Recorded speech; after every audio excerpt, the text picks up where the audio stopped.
লা ইলাহা। এই জিকির পড়লে লাভ না লস? আরো আসতে বলেন, লাভ না লস? আমার ভাইরা, আল্লাহর নবীজি বলেছেন, যার জীবনের শেষ বাক্যটা হবে লা ইলাহা ইল্লাল্লাহ।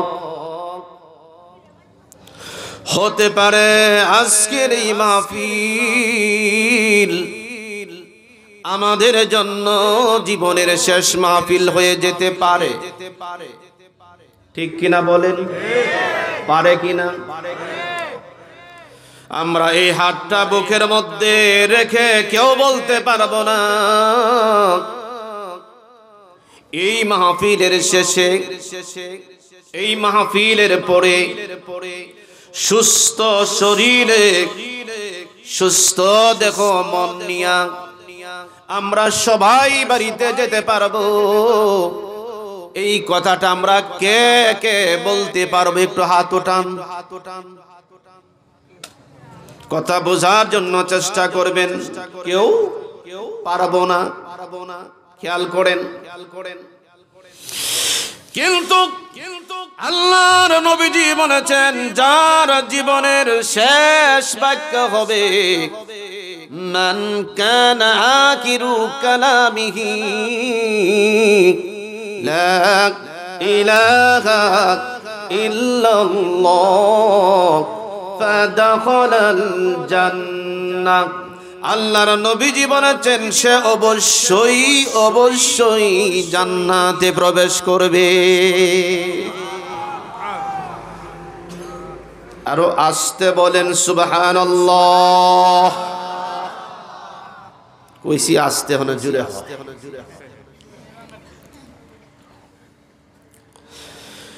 এই মনোভাব, এই মনোবল নিয়ে সবাই উচ্চ কণ্ঠে জুড়ে সুরে পড়েন লা ইলাহা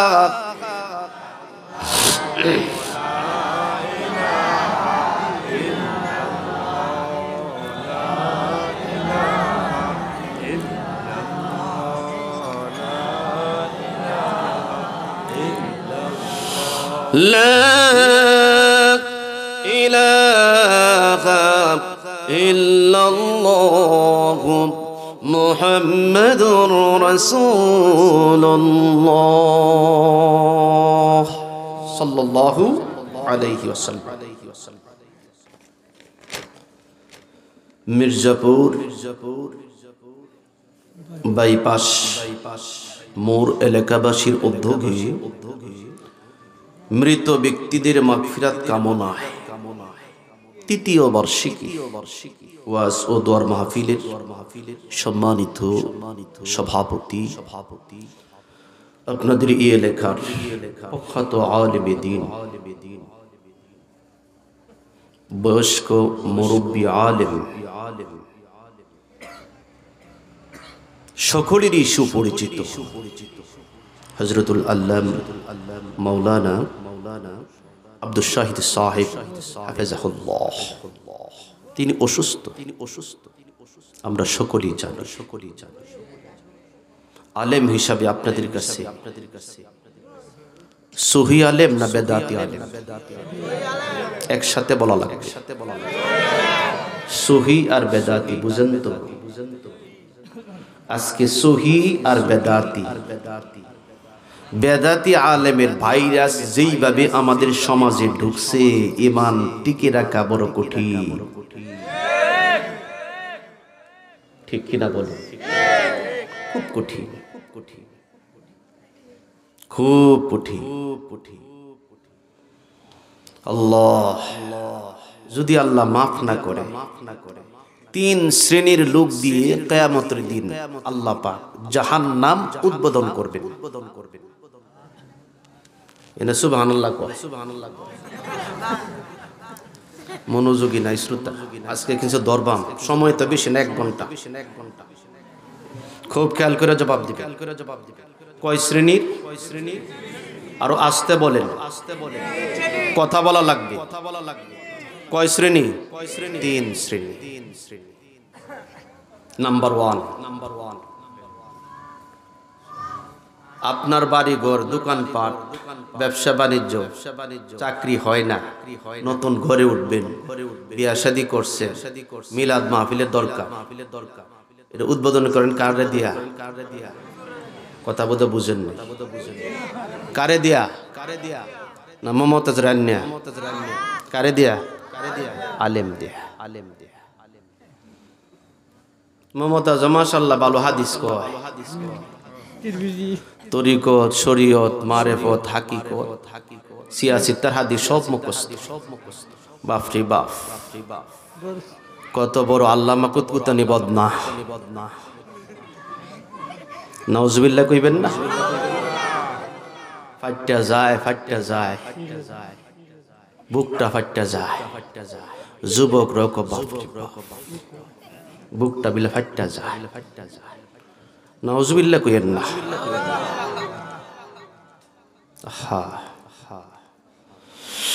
আমার ভাইয়ারা, আল্লাহর নবীজি বলেছেন তিন শ্রেণীর লোক দিয়ে আল্লাহ পাক কিয়ামতের দিন জাহান্নাম উদ্বোধন করবেন। দুনিয়ার মধ্যে যেরকম করে আপনি আপনার বাড়িটা উদ্বোধন করেন, ঠিক সেরকম করে জাহান্নামও আল্লাহ পাক উদ্বোধন করবেন।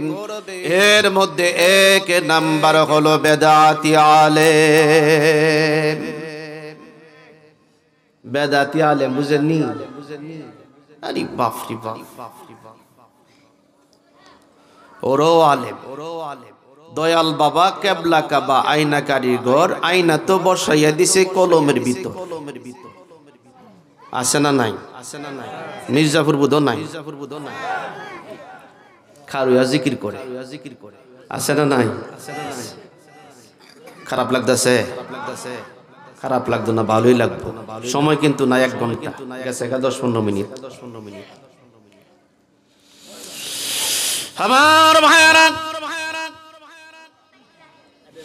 বেদাতি আলেম আজ সমাধির ভিতরে ভাইরাল হওয়ার জন্য ভাইরাসে আক্রমণ করছি। যতক্ষণ পর্যন্ত আলেম সমাজ ঠিক না হবে গো ভাই, ততক্ষণ পর্যন্ত গোটা দেশ ভালো করে, এই গোটা দেশটা ভালো করে তৈরি হবে না। ঠিক কিনা বলে? এক আলেম রে জেলে নে, হে মিষ্টি খা, বলে খুব ভালোই হয়েছে, ওয়াজের মাঠ ফামইবারে। আছে না নাই? ওয়াজের মাঠ পাওয়ার লাগিয়ে এক আলেমে জেলে গেছে, আর এক আলেমে মিষ্টি খা। মিষ্টি অত কাঠগজার না, মির্জাপুরের মিষ্টি। ঠিক কিনা বলেন? আরো আসতে বলেন, ঠিক কিনা? আমার ভাইয়ারা, এই জন্য একজন কবি বলেছেন, ভণ্ড পীরের ভণ্ডামিতে চেয়ে গেছে বাংলাদেশ। ঠিক কিনা? ভণ্ড পীরের ভণ্ডামিতে চেয়ে গেছে বাংলাদেশ। দিবানিশি করেছে ঘুরে, মুসলমানের ঈমান শেষ। শিরকে বিদাতে কবর পূজা লিপ্ত করেছে মুসলমান, শিরকে বিদাতে কবর পূজা লিপ্ত করেছে মুসলমান। ভণ্ড পিরাজ সাধু সেজে লুটে নিচ্ছে পাক ঈমান। মরিদ চাইছে সন্তান দাও হে বাবা দাও বলে, চাইতে পারলে বাবা নাকি দিবেন সন্তান ঘর ভরে। রাখছে কত গরু মহিষ কাশী বাবার চরণে, দুনিয়াদারি সুখী পেতে শান্তি পেতে মরণে। ল্যাংটা পাগলের কবর খুঁজে খানকা গড়ে বসেছে কেউ, সেথায় গিয়েও মুরিদদানের সেজদা দেওয়ার কিসের ঢেউ। মুসলমানের ঈমান আমল লুটছে ওরা পীর বেশে, মুরিদান্ড ভাবছে না গাই পরিণামটা কি শেষে। আরো আসতে বলেন, ঠিক? আমার ভাইয়েরা, এই জন্য একজন কবি বলেছেন, এ হাল তেরা জাল হ্যায় মকসুদ তেরা মাল হ্যায়, ক্যা জব তেরা চাল হ্যায়, লাখों को अंधा कर दिया। বর্তমানে পীর ধান্দাবাজি এমন কিছু বেদাতি আছে যাদের পকেট তাজা আর পেট তাজা। আছে না নাই? আপনাদের আওয়াজ নাই, আওয়াজ সাইরা দিমু, আওয়াজ দেন না কেন? কথা বলবেন, কথা বলবেন আমার ভাইরা। তাহলে জাহান্নাম উদ্বোধন করবেন কয় শ্রেণীর লোক দিয়া? ভালো করে কথা বলা লাগবে, কয় শ্রেণী? এর মধ্যে এক নাম্বার হলো বেদাতি বন্ড আলেম আমাদের দেশে আছে না নাই? আছে। তাহলে বেদাতি আলেম দিয়ে মুজাম্মেলে নবো, চেয়ারের পাশে না থাকলে এটা খালি খালি লাগে, ওয়াজ ভালো হয় না।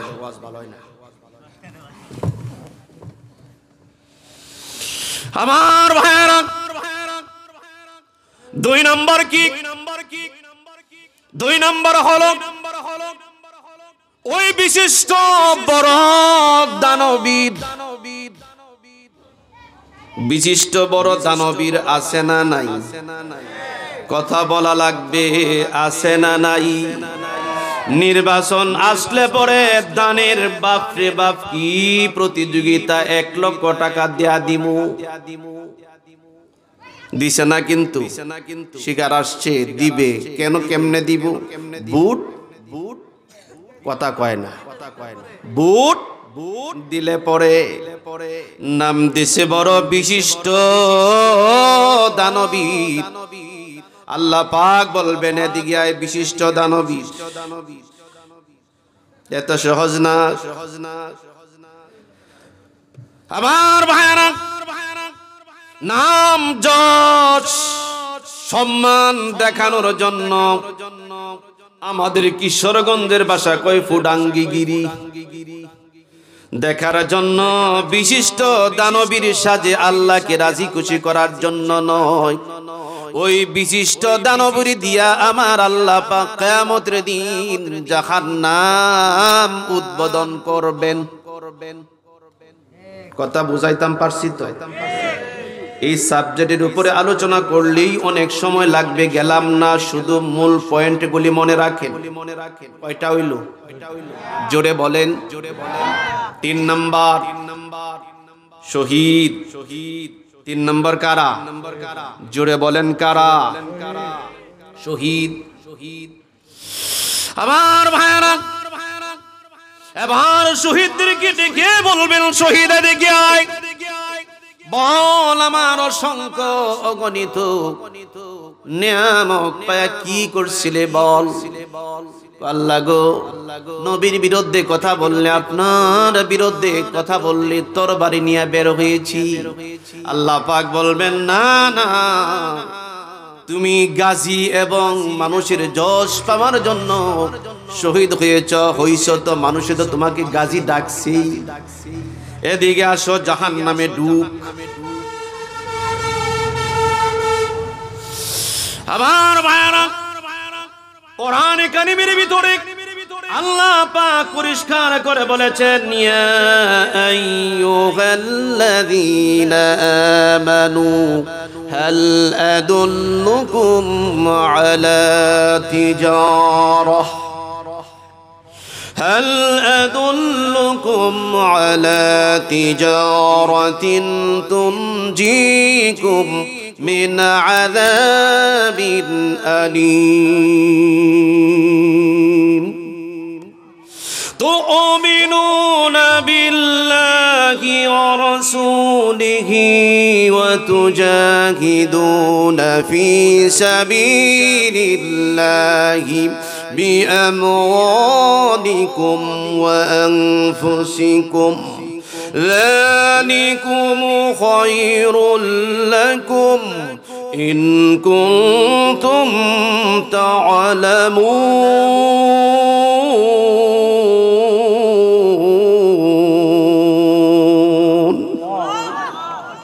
আল্লাহ কয় আমি কি তোমাদেরকে এমন একটি ব্যবসা বাণিজ্যের কথা বলে দিব না? অবশ্যই বলে দিব। সেই ব্যবসাটা হচ্ছে একনিষ্ঠভাবে একমাত্র ঈমান আনবো কার উপর? ঠিক আছে তো? তাহলে কয় শ্রেণী? জোরে বলেন। আল্লাহ পাক যেন আমাদেরকে এই রকম ভণ্ডামি বেদাতি আলেমদের থেকে যেন আপনি আমাদের সবাইকে যেন হেফাজত করেন, বলেন আমিন। টুপি নিয়েও ঝগড়া, কি মুজাম্মেল আছে না নাই?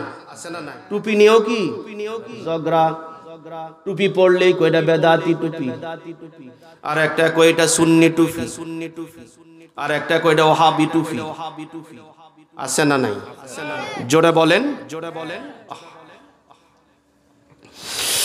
আমার ভাইয়ারা, যাই হোক আজকে সংক্ষিপ্ত আকারে আমি আপনাদের সম্মুখে ভূমিকার ভিতরে যেই সূরাটি তেলাওয়াত করেছি, আর ভূমিকা লম্বা নয়, যেই সূরাটি ভূমিকার ভিতরে তেলাওয়াত করেছি, বলুন তো সেই সূরাটির নাম কি?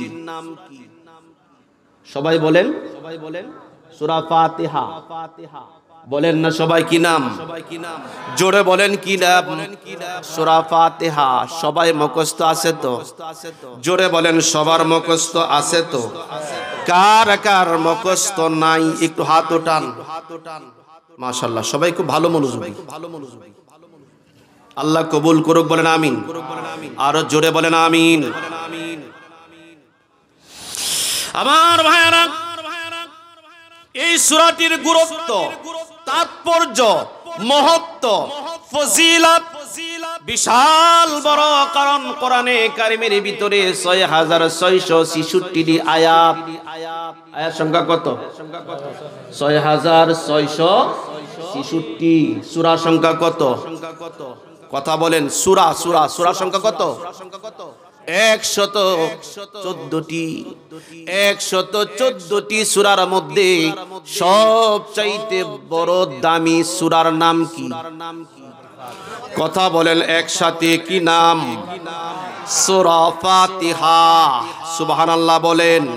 সূরা ফাতিহা হলো ভূমিকা, প্রারম্ভিকা, সূচনা।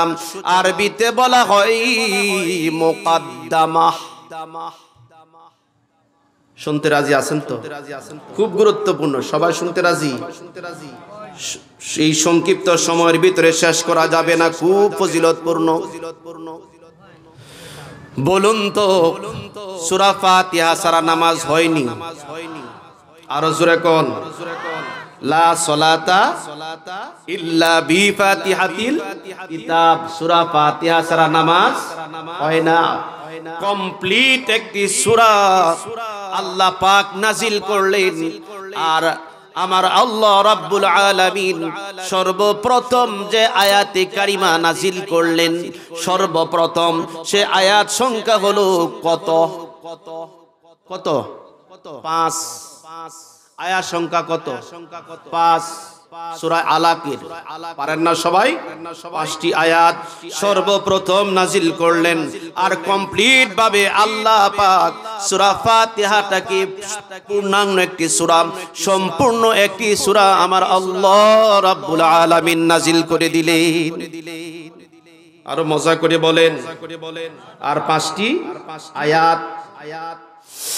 ইকরা বিসমি রাব্বিকাল্লাযী খলাক খলাকাল ইনসানা মিন আলাক ইকরা ওয়া রাব্বুকাল আকরাম الذي علم بالقلم علم الإنسان ما لم يعلم আল্লাহু আকবার বলেন। প্রথম শব্দই আমার আল্লাহ পাক শুরু করলেন ইকরা, রিড, তুমি পড়ো। কার নামে? কথা বলেন, কার নামে? আর এখন সকাল বেলা ঘুম থেকে উইটাই গিয়া ডাহা মিথ্যা কথা পড়ে আগডুম বাগডুম গোড়ার ডুম সাজে।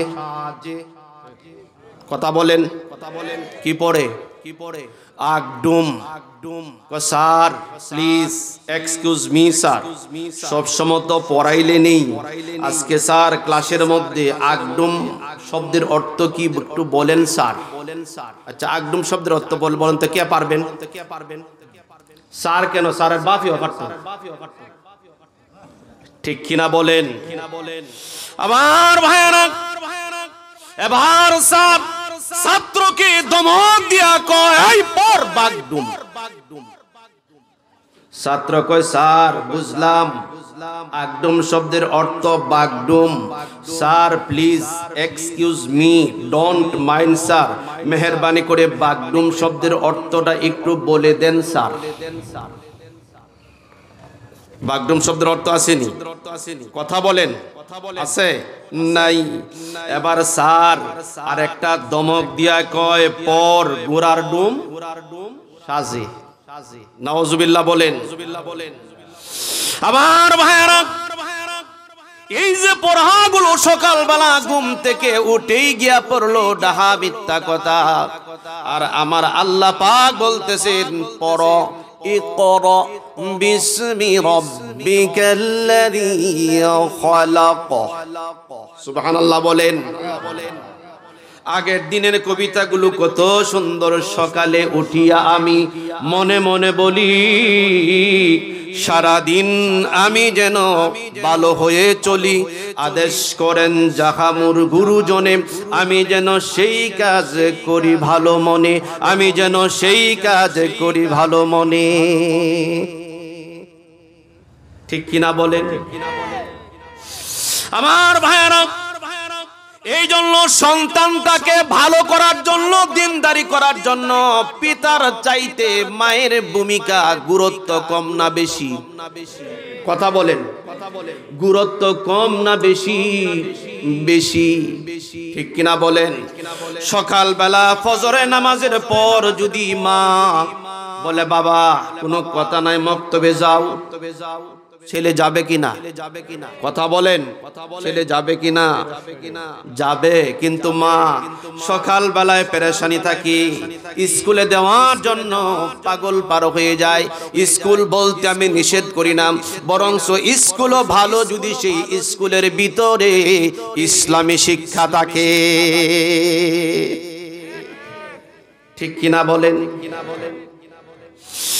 আমার ভাইরা যাই হোক এই সূরা ফাতিহা সারহা কখনো নামাজ হয় না বরংস এই যে কোরআনে কারীমের মধ্যে আমার আল্লাহ পাক বলেছেন এই কোরআনটা হলো কোরআনের মধ্যে সর্বপ্রথম যে সূরা ফাতিহা এটা হলো সবচাইতে বড় বিরাট বড় একটা মেডিসিন অ্যান্টিবায়োটিক সুবহানাল্লাহ বলেন এটা কি অ্যান্টিবায়োটিক কিন্তু ভাই গো এই কোরআনের উপর আমাদের বিশ্বাস নাই হারিয়ে ফেলেছি কথা বলেন পরিপূর্ণ বিশ্বাস নাই হারিয়ে ফেলেছি আপনার যদি খুব অসুস্থ হয় নিয়ে যায় সৈয়দ নজরুল ইসলাম মেডিকেলে কথা বলেন কোথায় নেই সৈয়দ নজরুল ইসলাম মেডিকেলে নেয় তারপরে যদি উন্নতি না হয় ঢাকা মেডিকেল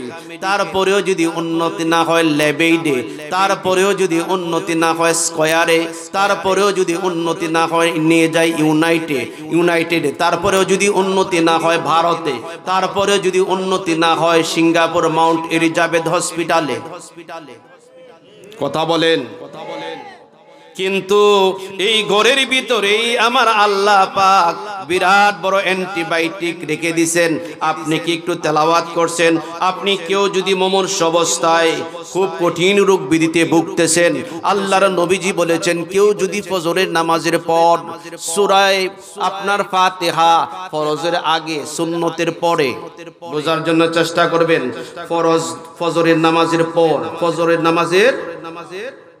ফজরের নামাজের সময় ফরজের আগে সুন্নতের পরে কেউ যদি 41 বার সূরা ফাতিহা তেলাওয়াত করে আর এই তেলাওয়াত করার কারণে মুমূর্ষ রোগীকে মৃত্যু ছাড়া সমস্ত রোগের বিরাট বড় মেডিসিন হলো, ঔষধ হলো, অ্যান্টিবায়োটিক হলো সূরা ফাতিহা। সুবহানাল্লাহ। বাড়িতে আরো জোরে পারেন তো সবাই? পড়েন আমার সাথে সাথে, আলহামদুলিল্লাহি রাব্বিল আলামিন আর-রাহমানির রাহিম মালিকি ইয়াউমিদ্দিন ইয়্যাকা না'বুদু ওয়া ইয়্যাকা নাস্তাঈন ইহদিনাস সিরাতাল মুস্তাকিম সিরাতাল লাযীনা আন'আমতা আলাইহিম গায়রিল মাগদুবি আলাইহিম ওয়ালাদ-দাল্লিন। আল্লাহু আকবার বলে।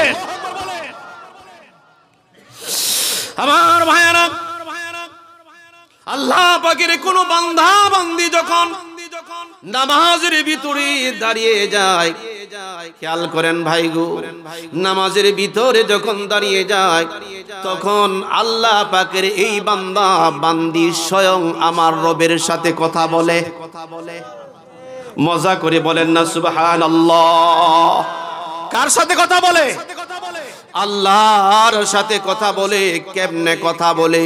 যখন বান্দা তেলাওয়াত করে আলহামদুলিল্লাহি রাব্বিল আলামিন, আল্লাহ পাক বান্দাকে পাল্টা প্রশ্ন করেন, মানিল হাম, কার প্রশংসা করেছো বান্দা? তুমি কি আমাকে দেখেছো নাকি? বান্দা বলেন, না না দেখি নাই, কিন্তু এই জমিনে অসংখ্য অগণিত আল্লাহ পাকের নিদর্শন আছে না নাই? জোরে বলেন, জোরে বলেন, আছে না নাই? পূর্ব দিক থেকে সূর্যটা উঠান কে? আরো আসতে বলেন। আবার পশ্চিম দিকে সূর্যটা ডোবান কে? আপনার আমার বডির ভিতরে যে দুটা কিডনি আছে, এক একটা কিডনির দাম কত? কমপক্ষে 50 লক্ষ টাকা। কত? এরপরেও আপনার মিলতে হবে। আপনার এই বডিটা, এই শরীরটার ভিতরে কোটি কোটি টাকার সম্পদ আছে, এরপরও গাদা নাস্তিক। আমাদের দেশে এমন কিছু নাস্তিক আছে যারা ইসলামের বিরুদ্ধে কথা বলে, কোরআনের বিরুদ্ধে কথা বলে, দেয়ার ইজ নো গড। আছে না নাই? জোরে বলেন। আমার ভাইয়েরা, আমার আল্লাহ রাব্বুল আলামিন বলেন এই কোরআনের ভিতরে, আমি আল্লাহ পাক বলে দিলাম, ইন্না ফি খালকিস সামাওয়াতি ওয়াল আরদ ওয়াখতিলাফিল লাইলি ওয়ান নাহার ওয়াখতিলাফিল লাইলি ওয়ান নাহারি লাআয়াতিন লিউলিল আলবাব।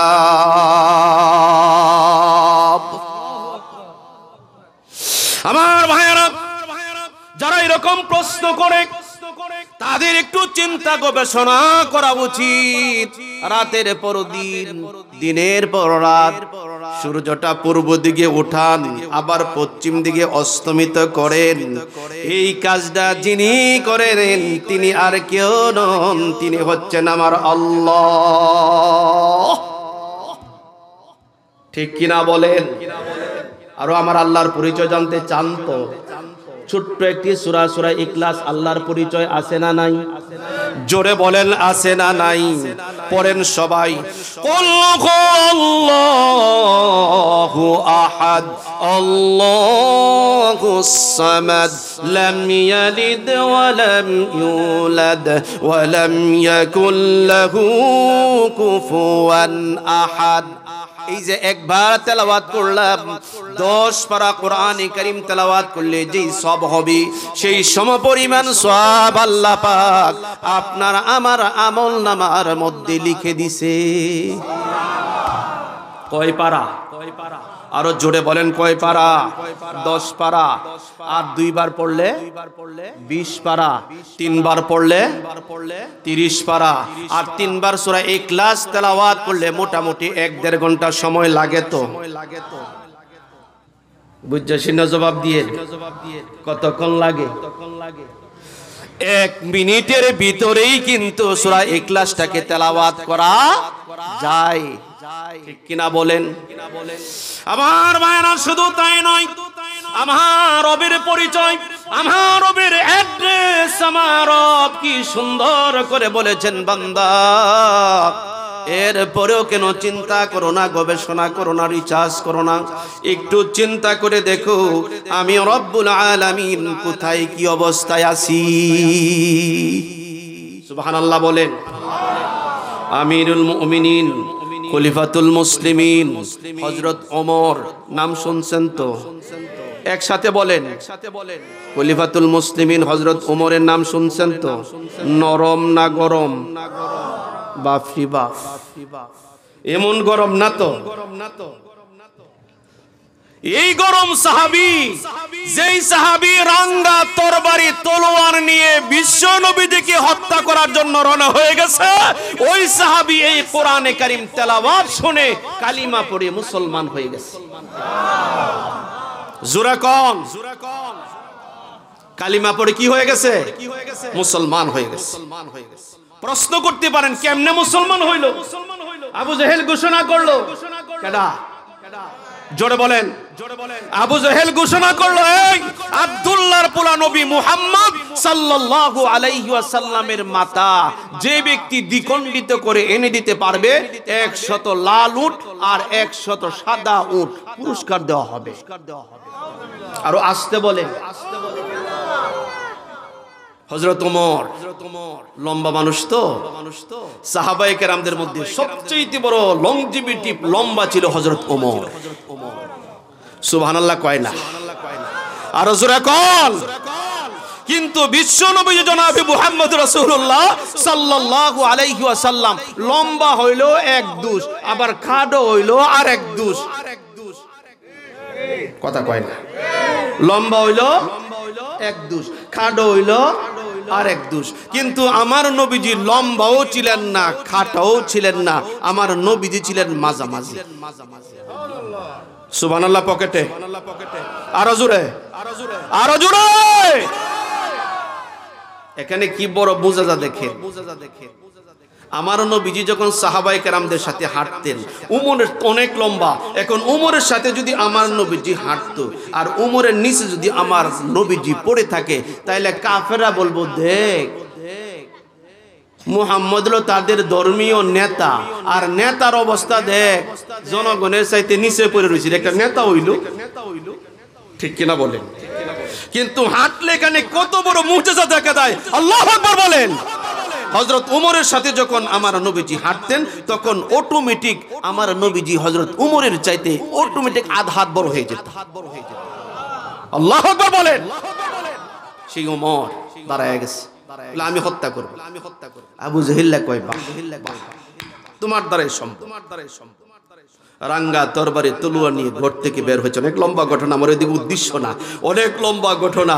রাঙ্গা তরবারি তলোয়ার নিয়ে বের হইছে। প্রতিমধ্যে একজন বনি জহুরান নামক একজন ব্যক্তির সাথে দেখা।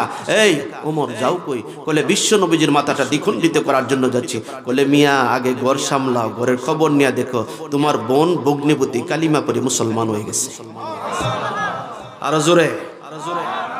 ওমর ব্রেক। বোনের বাড়িতে গিয়া দেখে সুরসুর করে কোরআন তেলাওয়াতের একটা আওয়াজ আসতেছে। সুবহানাল্লাহ কয় না? সুরসুর করে কোরআন তেলাওয়াতের একটা কি আওয়াজটা? বিসমিল্লাহির রাহমানির রাহিম।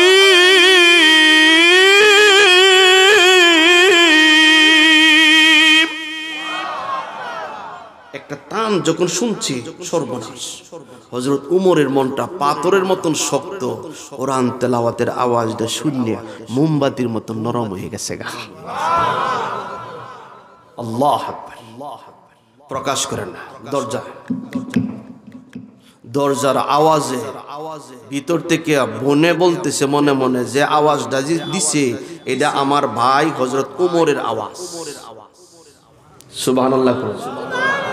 এটা কার আওয়াজ? কার আওয়াজ? ওমরের আওয়াজ। আল্লাহু আকবার।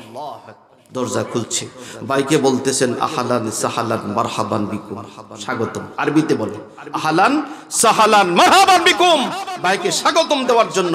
বোন পাগল পার হয়ে গেছে। উমর কয়, শুনছি তুই দেখি ইসলাম কবুল করছস। বোনে কয়, ভাই হ্যাঁ আমি ইসলাম কবুল করছি। কথা বলতে দেরি, আঘাত করতে দেরি নাই, ফিরিঙ্গির মতন শরীর থেকে রক্ত ঝরছে।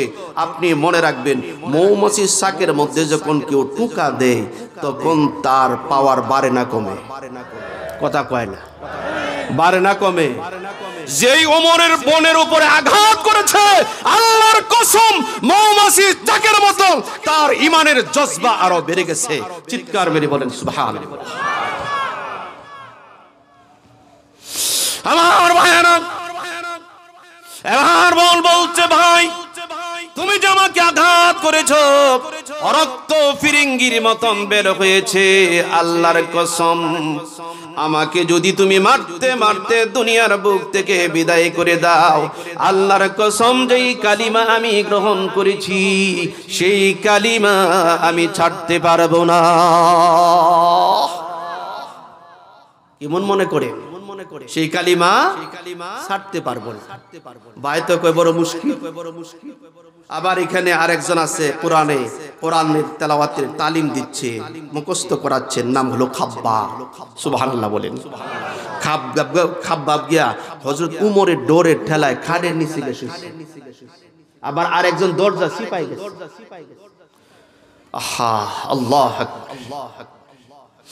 এবার ওমরের বোন বলতেছে, ভাই মারতে মারতে যদি আমাকে পৃথিবী থেকে বিদায় করে দাও, আল্লাহর কসম যেই কালিমা আমি গ্রহণ করেছি ছাড়তে পারবো না ভাই। এবার তোমার যা ইচ্ছা তাই করো। ভাই কয় সর্বনাশ, উমর কয় সর্বনাশ, এটা ফিরানো সম্ভব নয়। কিছুক্ষণের ভিতরেই আবার কয়, বোন তুমি যে মহান আল্লাহ পাকের শ্রেষ্ঠ কোরআনে কারীমটা তেলাওয়াত করতেছিলে, আমাকে কি একটু তেলাওয়াত করে শোনাবে? আর জোরে কোন শোনাবে কি তেলাওয়াত করে? ভাই বোন কয় কাজ হয়ে গেছে। আবার এই দিক দিয়ে আমার নবীজি দোয়া করতেছেন দুইজন ব্যক্তির জন্য। একজন হচ্ছে ওমর ইবনুল খাত্তাব, আর একজন হচ্ছে আমর ইবনে হিশাম, ওরফে বলা হয় আবু জেহেল। দুইজনের জন্য আমার নবীজি দোয়া করতেছেন আল্লাহ তাআলার কাছে। এবার আমার আল্লাহ তাআলা কয়, জিবরাইল তাড়াতাড়ি করে আমার বন্ধু আমার হাবিবকে গিয়া বলে দাও ওমর কিছুক্ষণের ভিতরেই কালিমা পড়ার জন্য আসছে। আরো জোরে আল্লাহু আকবার, আল্লাহু আকবার। এবার ভাই বলতেছে, বোন কিছুক্ষণের আগে তুমি যেই বাণীটা তেলাওয়াত করতেছিলে, তো মানজাল্লা আলাইকাল কুরআন লিতাশকা,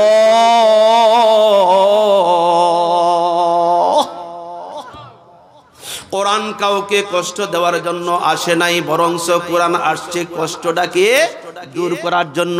সুবহানাল্লাহ বলেন। আরো মজা করে বলেন না সুবহানাল্লাহ। এবার বোন কয়, ভাই অপবিত্র শরীরে তুমি নাপাক। কে কয়? জোরে বলেন, কে কয়? বোনে কয়, বাইরে অপবিত্র নাপাক শরীর তোমার ধরা যাবে না। কি করতে হইব? তুমি এক কাজ করো, আগে ওযু করবা, তারপরে গোসল করবা, তারপরে আসবা, কোরআন ধরতে দিব। সুবহানাল্লাহ বলেন। আমার ভাইরা ওযু করলেন, গোসল করলেন, পবিত্রতা অর্জন করে আসলেন। এবার বলতেছেন, বোন একটু তেলাওয়াত করো। এবার যখন তেলাওয়াত করলেন, তেলাওয়াত যখন শুরু করতে দিল, এবার ভাই কই এই এমন একটি বাড়ি যে যার উপরে